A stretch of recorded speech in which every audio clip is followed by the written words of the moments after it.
on va parler d'approche data-driven. Donc, on voit encore cette notion de data centricity qui est très, très importante. Et comment finalement Intermarché optimise sa stratégie média grâce à l'approche data.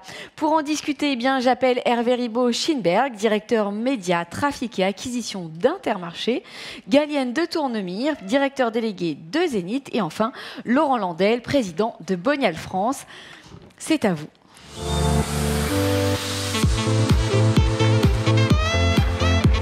Ouais. En fait, j'ai mon... Bonjour à toutes et bonjour à tous. Bonjour Galienne, bonjour Hervé. Bonjour Laurent. Merci d'être parmi nous. Alors je crois que la signature de ces journées, ça tombe quand même drôlement bien avec le sujet dont on va parler. Smart Business, Big Impact. Il y a un sujet qui bouge très fort dans le commerce. Vous le savez, c'est le sujet de la communication commerciale. Cette communication commerciale, historiquement, elle est très présente dans les médias offline. On peut parler évidemment des prospectus papier qu'on retrouve dans nos boîtes aux lettres. Ce prospectus papier, il est en déclin pour plein de raisons sur lesquelles on pourra revenir.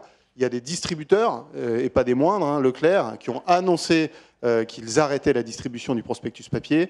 Et c'est un tsunami. C'est un tsunami pourquoi ? Parce que la capacité des distributeurs à montrer leurs offres, à montrer leurs promotions, va avoir un impact clé sur les gains de part de marché de ces distributeurs. On a beaucoup de chance d'avoir avec nous deux experts, deux professionnels de ces questions, Galienne et Hervé. Et on va effectivement essayer avec vous de comprendre comment Intermarché optimise, et en fait d'assez longue date, sa stratégie média avec cette approche data-driven.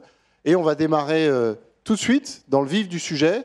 Je vais te demander, Hervé, si tu veux bien, de nous raconter peut-être quels sont les grands enjeux, les challenges d'Intermarché quand on se parle de communication commerciale. Bonjour à tous.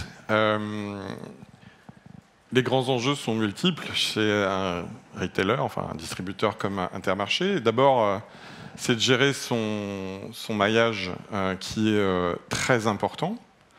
On a 1857 magasins en France et bientôt plus, parce que vous savez que dans la presse c'est sorti. On a racheté un certain nombre de magasins Casino qu'on est en train de transformer en plusieurs étapes.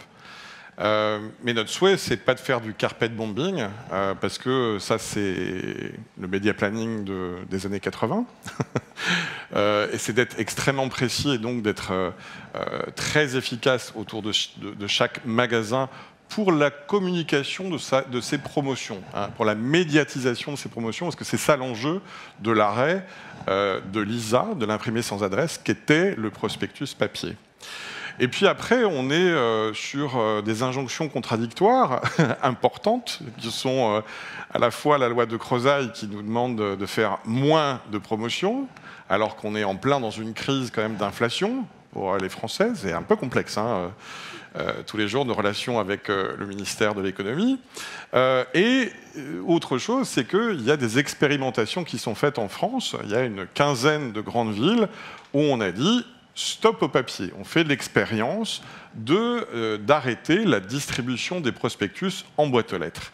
Alors, quand on fait ça à Amsterdam, qui a été un peu pionnier sur le sujet, c'est 80% de papier en moins. Quand on arrête de distribuer des papiers, si on ne met pas son petit oui pub sur sa boîte aux lettres, c'est 80% de boîtes aux lettres qui se ferment. Voilà. Et donc, nous, ça nous oblige, en tant que producteurs et commerçants, dans l'optique de médiatiser nos promotions, de nous remettre complètement à plat et de repenser nos systèmes. Alors, tu as raison, Laurent, on a une expérience assez solide parce que ça fait 4 ans déjà qu'on teste plusieurs solutions et qu'on essaye de trouver le meilleur mix média pour adresser nos consommateurs sans cette légende urbaine qui était l'efficacité du prospectus en boîte aux lettres, parce que sur 600 UB, donc unité de valeur, sur 600 produits promotionnés qui étaient dans un prospectus de 54 pages, grosso modo, on en trouvait quand même 4 ou 5 dans le panier. Donc, et puis, on ne sait pas combien le lisaient vraiment. Bon, il y a des études qui montrent quand même que c'est efficace, mais enfin, chez nous, c'était pas forcément bien traité, cette dimension.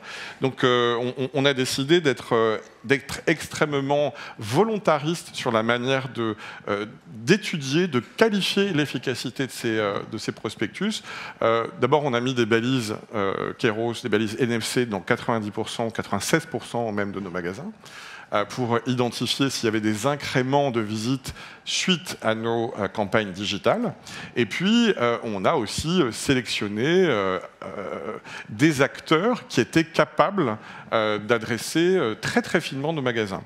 Et puis, la dernière, évidemment, le dernier enjeu, c'est d'embarquer nos adhérents, qui sont des hommes et des femmes, des entrepreneurs, hein, parce que c'est un groupement d'indépendants, hein, Intermarché. Il y a 3000 adhérents, donc généralement ça se fait en couple quand on ouvre un magasin.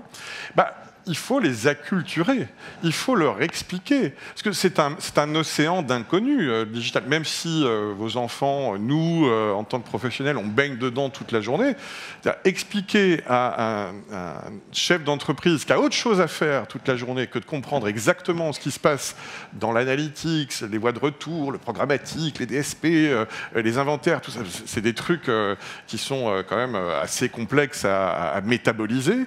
En fait, notre job aussi à nous, à Tréville, qui est le siège d'Intermarché et des autres marques du groupement des Mousquetaires, c'est de leur faire comprendre comment et sous quelle forme c'est plus efficace de switcher à des solutions digitales qu'on va tracer plutôt que d'espérer qu'on oublie d'arrêter le papier. Voilà. Donc on a été très volontariste, on a fait plus de 1000 tests extrêmement complexes et on est arrivé aujourd'hui à un équilibre assez intéressant. Mais je crois que tu as des questions plus tard qui pourront nous permettre de développer ces points d'efficacité.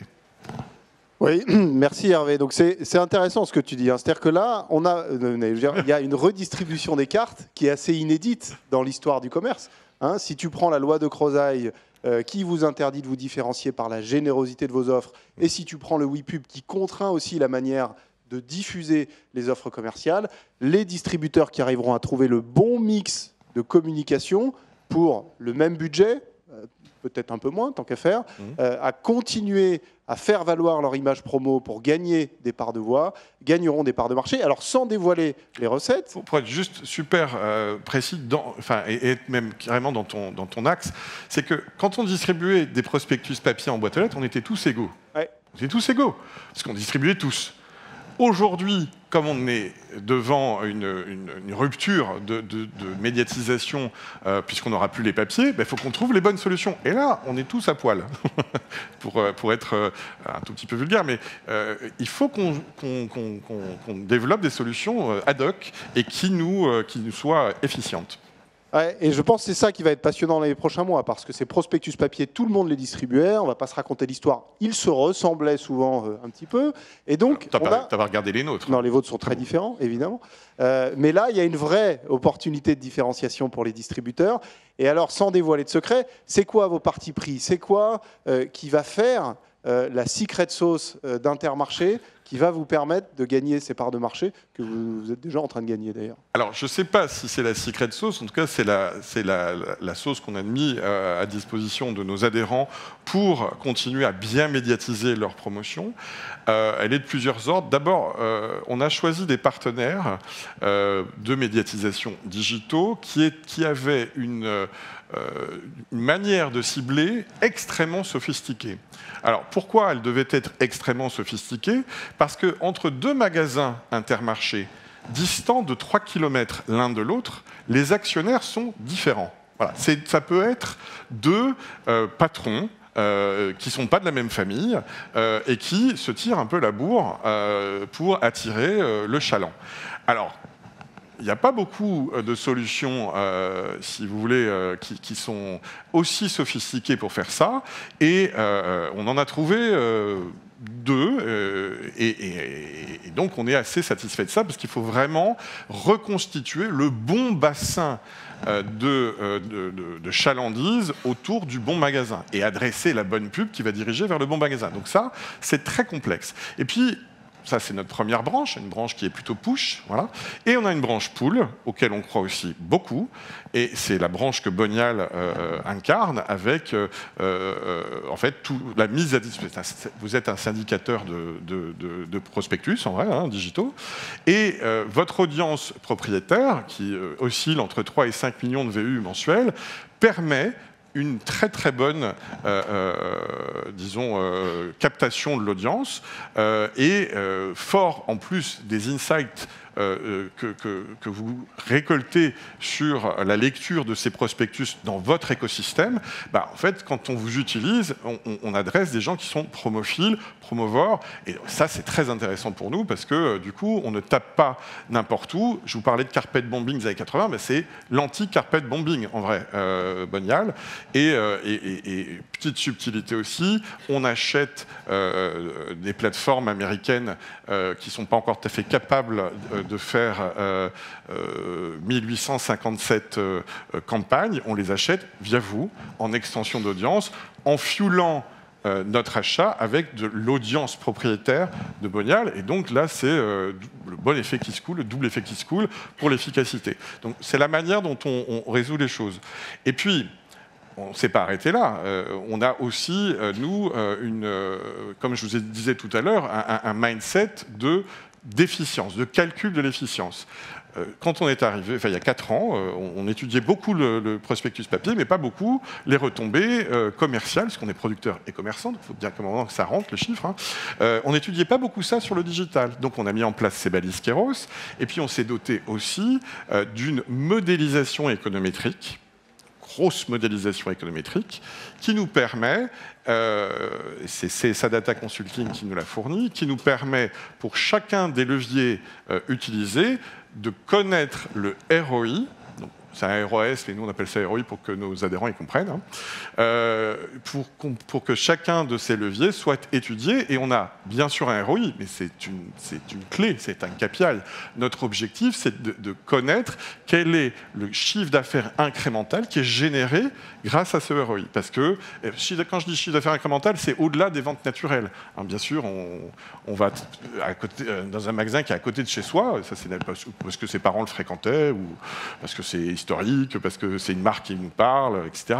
Mais nous, ce qui nous intéresse, c'est de savoir quelle est la part du chiffre d'affaires qu'on génère grâce à ça, mais au-delà des ventes naturelles. Et puis, bien évidemment, on est donc dans cet esprit data-driven, donc ça nous permet en fait, de remixer notre plan média à l'aune des insights qu'on a grâce à cette modélisation économétrique.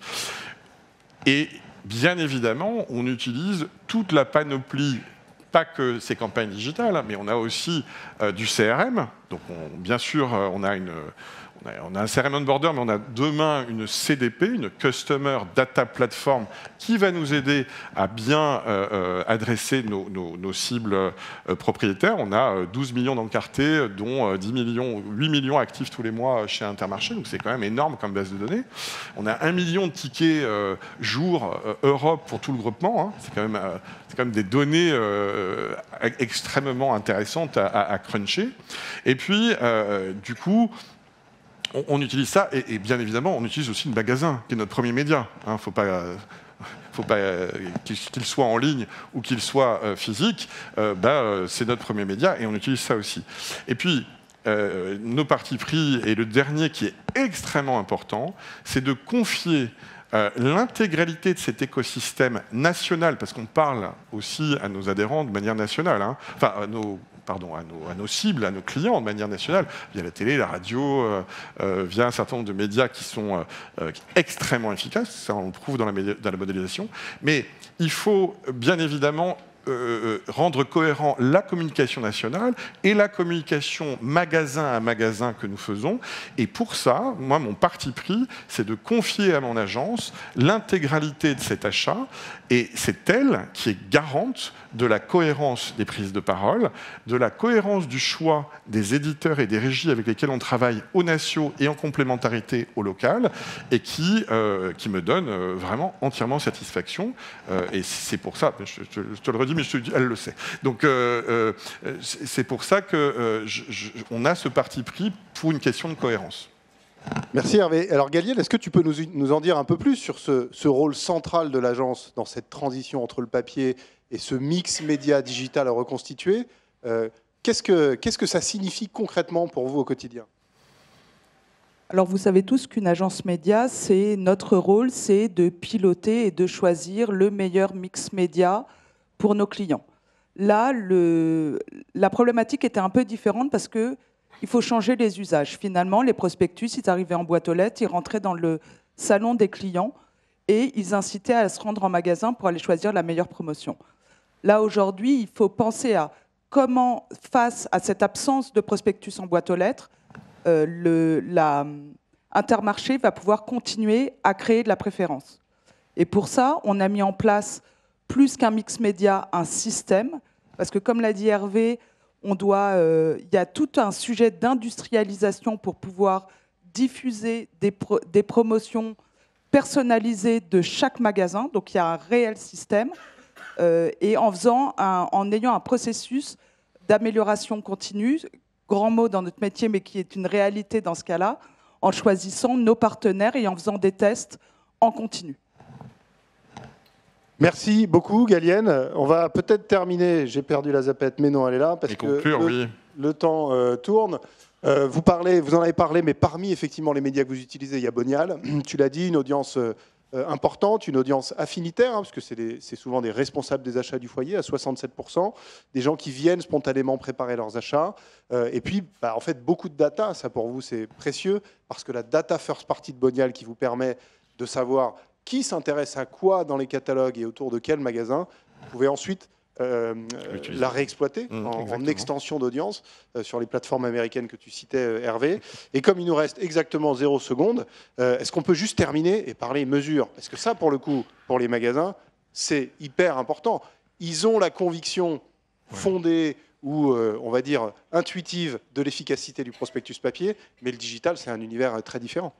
On leur a parlé comme on parlerait à tout bon commerçant. Combien vous gagnez quand vous mettez une pièce dans le système? C'est aussi simple que ça. Donc on leur a parlé de visite incrémentale, parce qu'il faut bien qu'une campagne digitale génère quelque chose. Si elle ne génère rien, elle n'est pas efficace.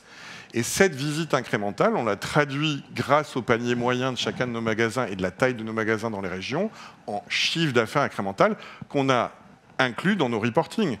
Et en leur disant, vous communiquez sur ces marques-là. Ce qui est bien avec Bonial, ce qui est bien avec les régies qu'on a utilisées, c'est que ce sont des marques françaises, à la fois nationales, mais aussi locales, qui leur parlent.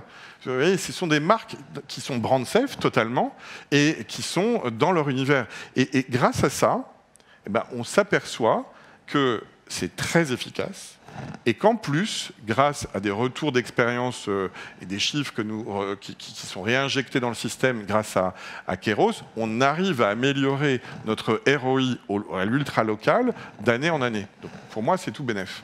Et on a aussi fait des études prouvant que les magasins qui avaient continué le papier et les magasins qui avaient été obligés d'arrêter totalement le papier avaient des résultats similaires, voire certains magasins 100% digital aller au-delà de ce qu'il y avait en papier. C'est ce qui se passe sur WePub. Sur WePub, ceux qui sont 100% digitaux, ils ont des meilleurs retours sur volume, visite et taux de destruction de ces promotions. C'est-à-dire que les gens, bien sûr que les magasins achètent des promotions pour les vendre, mais achètent des produits, des stocks, mais aussi des stocks dans leur fonds de rayon. Et ça fonctionne très bien.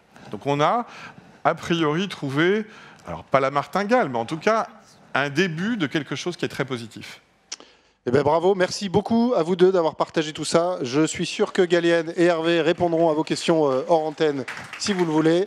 Et merci. Et merci pour les organisateurs du Hub parce que j'ai toujours voulu avoir un micro à la Madonna et je l'ai eu ce soir. Merci beaucoup à tous les trois. Je vous en prie.